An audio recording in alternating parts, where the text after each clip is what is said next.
नमस्कार मित्रों, स्वागत है आपका एक्स्ट्रागो क्लासेस में और मैं पिन गर्गाचार्य। आज हम बात करेंगे आईटीएसयू की एक बहुत ही विशेष टॉपिक के बारे में जो आपके धर्म शिक्षक के लिखित परीक्षा में भी और आपके साक्षात्कार में भी बहुत ही आपके लिए महत्वपूर्ण है। वो क्या है? धर्म। धर्म से संबंधित आपकी लिखित परीक्षा में भी प्रश्न आते हैं और आपके जो साक्षात्कार अर्थात इंटरव्यू होता है वहां से तो यहाँ से प्रश्न पूछा ही जाता है प्रत्येक वर्ष और प्रत्येक कैंडिडेट को यहाँ से प्रश्न पूछा गया है धर्म के बारे में। तो मैं आपको कुछ ऐसे टॉपिक बताऊंगा जिनको आप धर्म के बारे में वहां पर बताएंगे तो आपका बहुत ही अच्छा साक्षात्कार जाता है।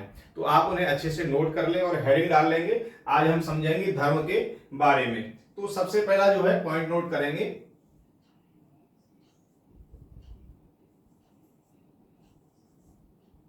धर्म एक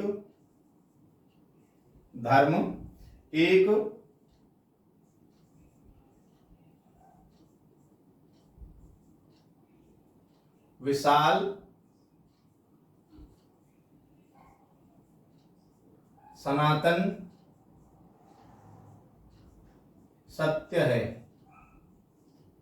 धर्म एक विशाल सनातन सत्य है। यह सबसे पहला आपके लिए टॉपिक है। इसे अच्छे से नोट कर लेंगे, आपको पूछा जाएगा। मान लीजिए आपका जो है आईटीएसयू की लिखित परीक्षा में पूछ लिया जाए कि विशाल सनातन सत्य क्या है और आपको चार ऑप्शन दिए जाएं तो विशाल सनातन सत्य क्या है? विशाल सनातन सत्य धर्म है। तो यहां से आपकी लिखित परीक्षा में इस प्रकार से प्रश्न बनेगा। अब धर्म कहां से आया है? ये कौन सी धातु से लिया गया है? धर्म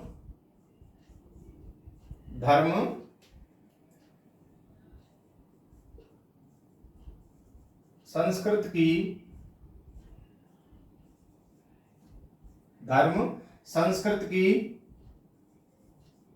द्र धातु से आया है। मान लीजिए आपको पूछ लिया जाए कि संस्कृत की कौन सी धातु से यह धर्म आया है, तो धर्म संस्कृत की द्र धातु से आया है।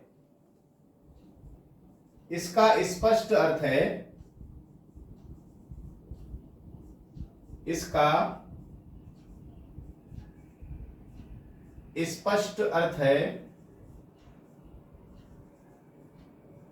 धारण करना। इसका जो स्पष्ट अर्थ है वो क्या है? धारण करना। जैसे हम सत्य को धारण किए हैं, मान लीजिए कोई सत्य को धारण करता है, कोई अहिंसा को धारण करता है, कोई अपरिग्रह को धारण करता है, तो अस्तेय को धारण करता है। ये अलग अलग प्रकार की चीजें को जो धारण करता है, धर्म का अर्थ ही है कि धारण करना। जैसे मान लीजिए आपने सत्य को धारण कर लिया है तो सत्य भी सबसे बड़ा धर्म माना गया है। धर्मन दूसर सत्य समाना, आगम निगम पुराण बखाना। तो यह श्री रामचरितमानस की चौपाई है कि धर्म से दूसरा तो यहाँ पर सत्य के बराबर तो कोई दूसरा धर्म है ही नहीं। तो आपने अगर अपने जीवन में सत्य को धारण कर लिया है तो सत्य भी हमारे जीवन में धर्म है, अपरिग्रह भी धर्म है, अस्तेय भी धर्म है, तो ये अहिंसा भी धर्म है। अहिंसा परमो धर्म कहा गया है, आपने सुना होगा। तो इसका स्पष्ट अर्थ है धारण करना, और धारण करना अर्थात अच्छी चीज को ही धारण करना धर्म कहलाता है। ऐसा नहीं कि बुरी चीजों को धारण करना, अपने अंदर बहुत सारी बुराइयां प्रकट कर लेना, मदिरा पान करना, मांस भक्षण करना, चोरी करना, डकैती करना, ये अधर्म होता है। ये धर्म नहीं कहा जाएगा। जो अच्छी चीजों को, अच्छे आचरण को जो धारण करता है वह धर्म कहलाता है।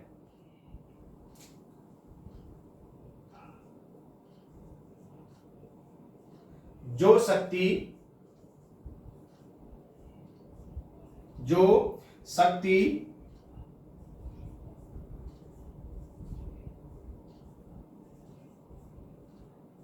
शक्ति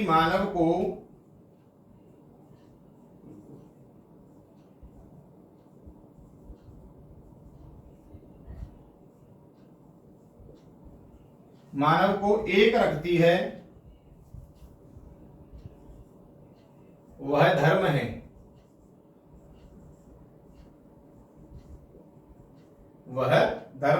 तो जो शक्ति मानव को एक रखती है वह धर्म है।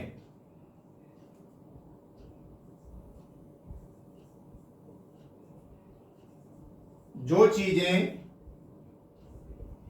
चीजें हमें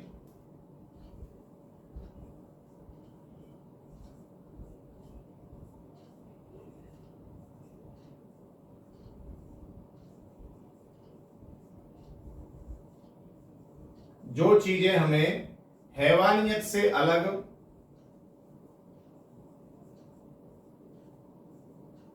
और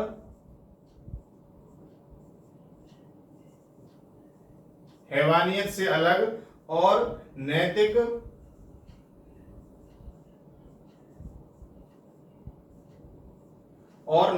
कर्तव्यों को करने की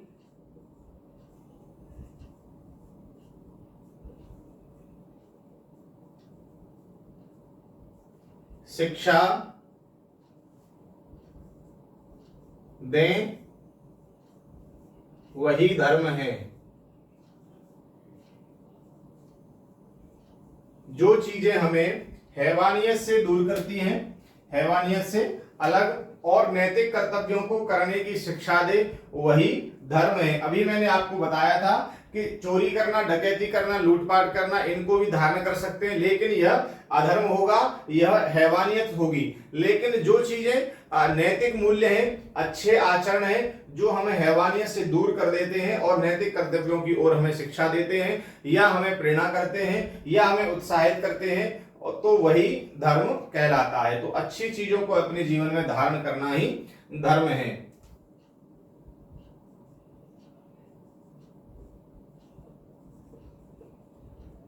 ईश्वर और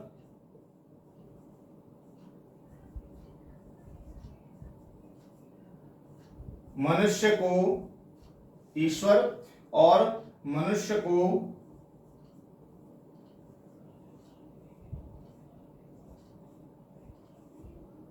ईश्वर और मनुष्य को जोड़ने वाली कड़ी भी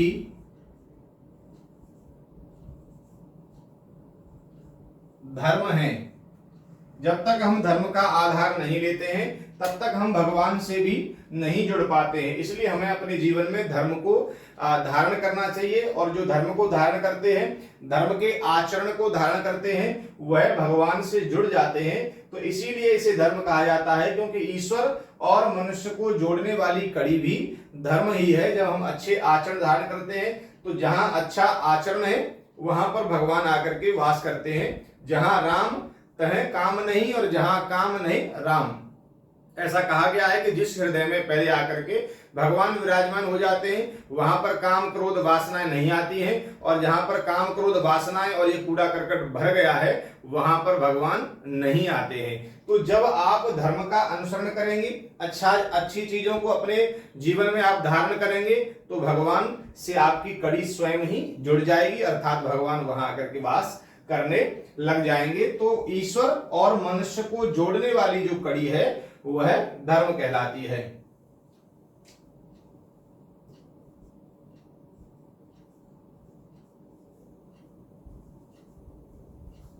सभी धर्म, जितने भी हमारे धर्म हैं, तो सभी धर्म ईश्वरीय, सभी धर्म ईश्वरीय आस्था से जुड़े हुए हैं।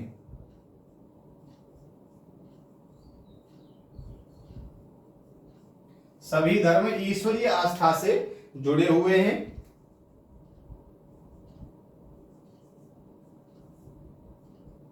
धर्म, आस्था और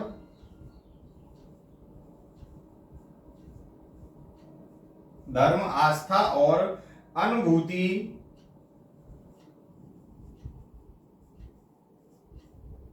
अनुसरण का विषय है। धर्म, आस्था और अनुभूति अनुसरण का विषय है।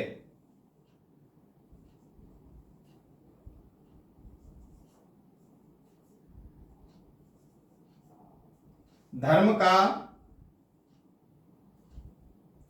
धर्म का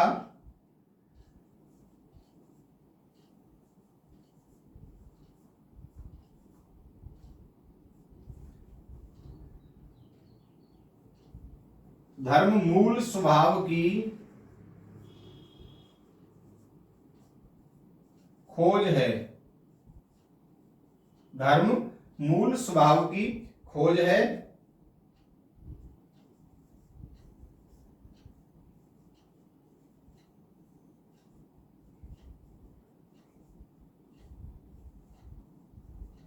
धर्म एक रहस्य है।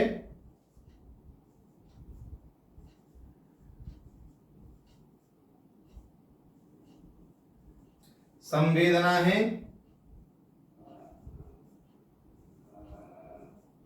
संवाद है। तो धर्म मूल स्वभाव की खोज है। मान लीजिए पूछ लिया जाए आपको लिखित परीक्षा में, धर्म मूल स्वभाव की क्या है, तो धर्म मूल स्वभाव की खोज है। धर्म क्या है? धर्म एक रहस्य है, संवेदना है और संवाद है। तो ये धर्म से संबंधित चीजें।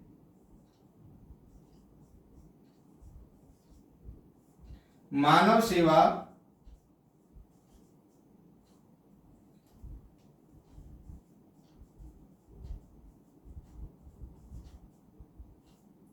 राष्ट्र सेवा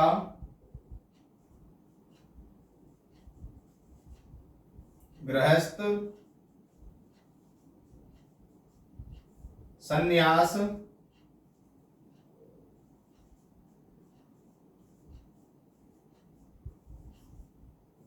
आदि सभी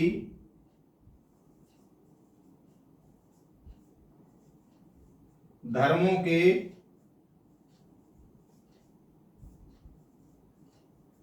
उदाहरण हैं। तो देखिए, मानव सेवा भी धर्म है, राष्ट्र सेवा भी धर्म है, गृहस्थ धर्म, संन्यास धर्म आदि सभी ये धर्मों के उदाहरण माने जाते हैं। तो ये धर्म से संबंधित हमारी चीजें रही कि धर्म एक विशाल सनातन सत्य है। धर्म संस्कृत की धरे धातु से आया है। इसका स्पष्ट अर्थ है धारण करना। किसी भी आचरण को, अच्छे आचरण को अपने जीवन में धारण करना ही इसका स्पष्ट अर्थ माना जाता है। जो शक्ति मानव को एक रखती है वह धर्म है। जो चीजें हमें हैवानियत से अलग और नैतिक कर्तव्यों को करने की शिक्षा दे वही धर्म है। ईश्वर और मनुष्य को जोड़ने वाली कड़ी भी धर्म कहलाती है। सभी धर्म ईश्वरीय आस्था से जुड़े हुए हैं। धर्म आस्था और अनुभूति अनुसरण का विषय है। धर्म मूल स्वभाव की खोज है। धर्म एक रहस्य है, संवेदना है और संवाद है। मानव सेवा, राष्ट्र सेवा, गृहस्थ, संन्यास आदि सभी धर्मों के उदाहरण माने जाते हैं। अब हमारे कुछ वैज्ञानिकों ने इनके बारे में, धर्म के बारे में अपनी अपनी परिभाषाएं दी, तो हम उनके बारे में भी थोड़ा सा समझ लेंगे। धर्म की परिभाषा आप यहां हेडिंग डाल लेंगे।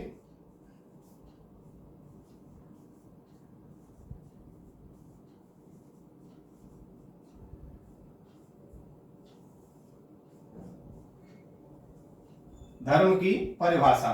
तो सबसे पहले हम समझेंगे डॉक्टर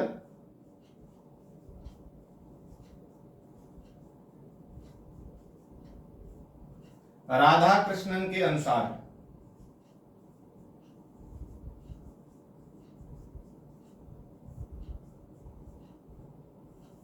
सबसे पहले इनके अनुसार इन्होंने धर्म को क्या कहा? इन्होंने कहा धर्म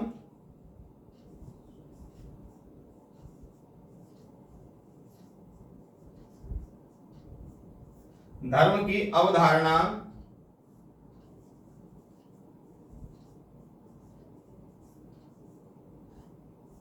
के अंतर्गत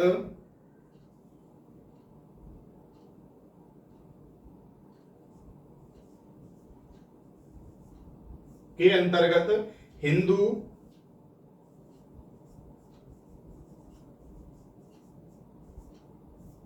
उन स्वरूपों और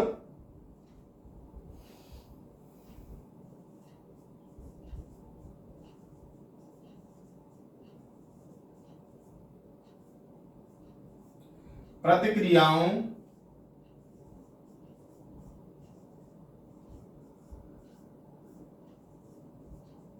को कहते हैं।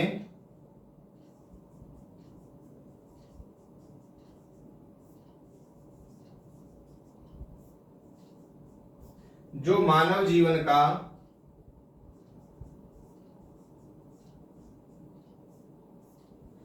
मानव जीवन का निर्माण करती हैं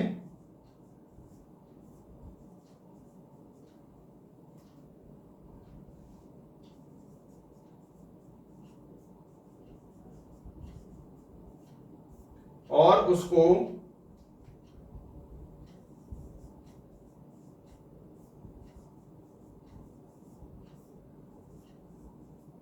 धारण करती हैं। तो धर्म की परिभाषा सबसे पहले डॉक्टर राधाकृष्णन के अनुसार हम समझेंगे कि धर्म की अवधारणा के अंतर्गत हिंदू उन स्वरूपों और प्रतिक्रियाओं को कहते हैं जो मानव जीवन का निर्माण करती हैं और उसको धारण करती हैं। तो डॉक्टर राधाकृष्णन ने अपने अनुसार ये बताया। अब आगे बात करेंगे हम दुर्खिम के अनुसार कि इन्होंने धर्म के बारे में क्या परिभाषा दी।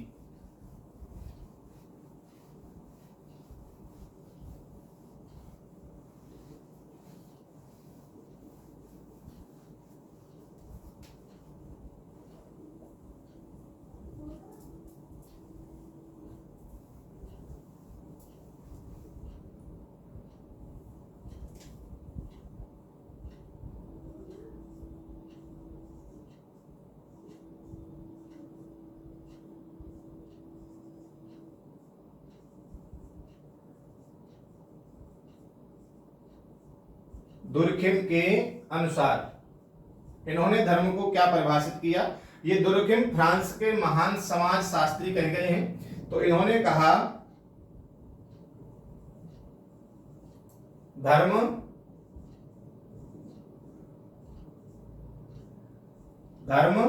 पवित्र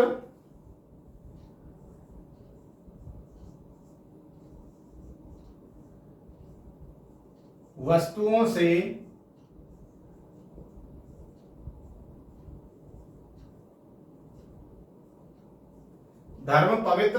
से संबंधित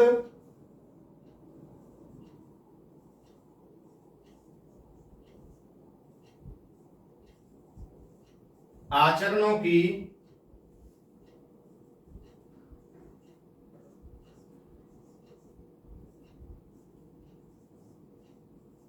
समग्रता है, आचरणों की समग्रता है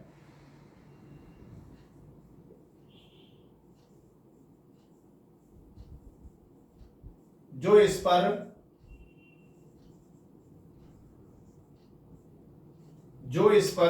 विश्वास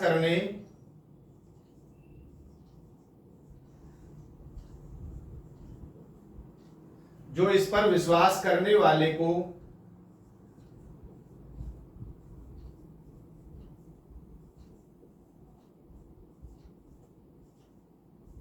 एक नैतिक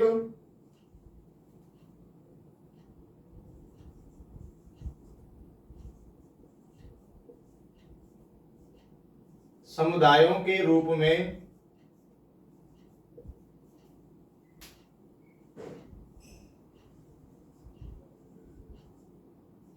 प्रयुक्त करता है। देखिए, अभी मैंने आपको बताया था कि धर्म पवित्र वस्तुओं से संबंधित आचरण को ही कहा जाता है। अगर आप अपवित्र वस्तुओं के आचरण को समग्र करते हैं तो वह अधर्म कहलाएगा। तो धर्म पवित्र वस्तुओं से संबंधित आचरण को ही समग्रता है जो इस पर विश्वास करने वाले को एक नैतिक समुदायों के रूप में प्रयुक्त करता है। तो ये दुर्खिम के अनुसार कहा गया कि धर्म क्या है। अब हम समझेंगे टेलर के अनुसार।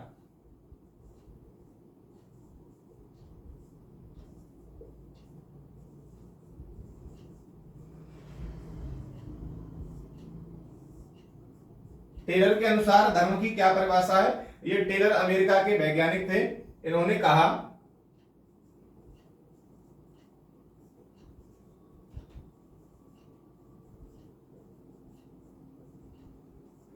टेलर के अनुसार धर्म का अर्थ टेलर के अनुसार धर्म का अर्थ किसी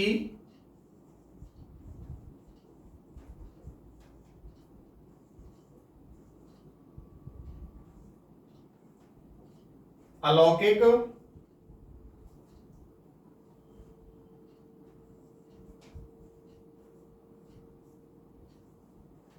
शक्ति के, अलौकिक शक्ति के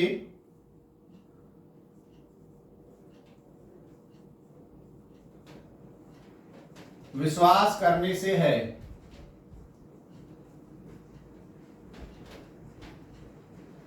तो टेलर के अनुसार धर्म का अर्थ किसी अलौकिक शक्ति के विश्वास करने से है।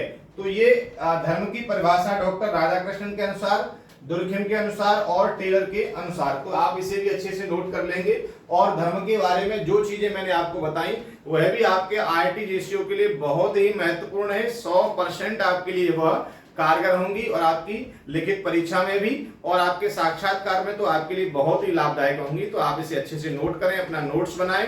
देखिए जो भी वीडियो आप देख रहे हैं उसका अपने हाथ से स्वयं नोट बनाएं और नित्य प्रति आप उसे जो है रिवीजन करते रहें। मिलेंगे अगली वीडियो में एक नए टॉपिक के साथ में, तब तक के लिए धन्यवाद।